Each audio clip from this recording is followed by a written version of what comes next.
लहानपणी माझी आजी रात्रीची भाजी उरली ना सकाळचे थालीपीठ बनवायची. एवढे क्रिस्पी आणि टेस्टी लागायचे ना, त्याचा तो खमंग वास व लसणाची टेस्ट खूपच छान लागायचे. हे थालीपीठ एवढे खमंग लागतात ना, सकाळी नाश्त्यासाठी दह्याबरोबर खूपच छान लागतात. काल रात्री माझी मुगाची भाजी उरली होती. त्याचे थालीपीठ बनवण्यासाठी 2 मोठे चमचे ज्वारीचे पीठ घेतले. ज्वारीचे पीठ मी चाळून घेतलेले आहे. त्यामध्ये 2 लहान चमचे तांदळाचे पीठ व 1 लहान चमचा बेसन पीठ, 1 मोठा चमचा गव्हाचे पीठ घेतले. सगळे पीठ हाताने मिक्स करून त्यामध्ये भाजी घालून घेतली. हाताने पीठ व भाजी एकजीव करून घेतली. पिठाला चिकटपणा येण्यासाठी उकळलेले थोडे पाणी घालून पीठ छान मिक्स करून घेतले. या मिक्स केलेल्या पिठामध्ये 2 चमचे लाल तिखट, अर्धा चमचा हळद, 1 चमचा धनेपूड, 1 चमचा जिरेपूड, थोडे जिरे व बारीक चिरलेली कोथिंबीर घातली. 4-5 लसणाच्या पाकळ्या खलबत्त्यामध्ये कुटून त्यामध्ये घातले. थोडी कसुरी मेथी दोन्ही हाताने बारीक करून त्यामध्ये घातल्यावर याची चव आणखीनच वाढते. पीठ मळण्यासाठी जारमध्ये कोमट पाणी घेतले. लागेल तसे पिठामध्ये पाणी घालून कणिक मळायला घेतली.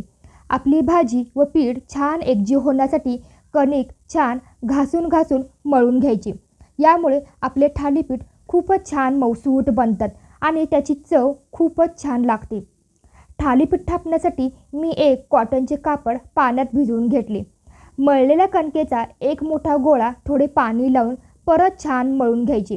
आपण कणिक जेवढे मळतो ना तेवढं थालीपीठ छान बनतात. कणकेचा गोळा कापडावर घेऊन पाणी लावून थापायचे. थालीपीठ जरा जाडसर असतात, त्यामुळे जरा जाडसर थापायचे. हे पहा, असे जाडसर थालीपीठ थापून घेतले. गॅसवर ठेवलेल्या तव्याला 1-2 चमचे तेल लावून घ्यायचे. आपले कापड त्याच्यावर पलटी करून कापड हळूवार काढायचे. चाकूने त्याचे 4 भाग करायचे व कडेने परत 2-3 चमचे तेल सोडायचे.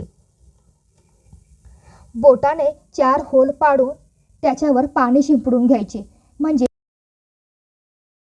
थालीपीठाचा वरचा भाग छान भाजतो. त्याच्यावर झाकण लावून 2 मिनिटं थांबायचे. 2 मिनिटांनी झाकण काढायचे. हे पहा, आपले खमंग असे थालीपीठ तयार झाले आहेत. याप्रमाणे बाकीचे थालीपीठ करून घ्यायचे. तुम्हाला माझी ही रेसिपी आवडली असेल तर चॅनलला नक्की लाईक करा, सबस्क्राईब करा आणि कमेंट नक्की करा. हे पहा, आपले खमंग असे थालीपीठ तयार झाले आहेत. तुम्हीही करून बघा. दह्याबरोबर हे थालीपीठ खूपच छान लागतात.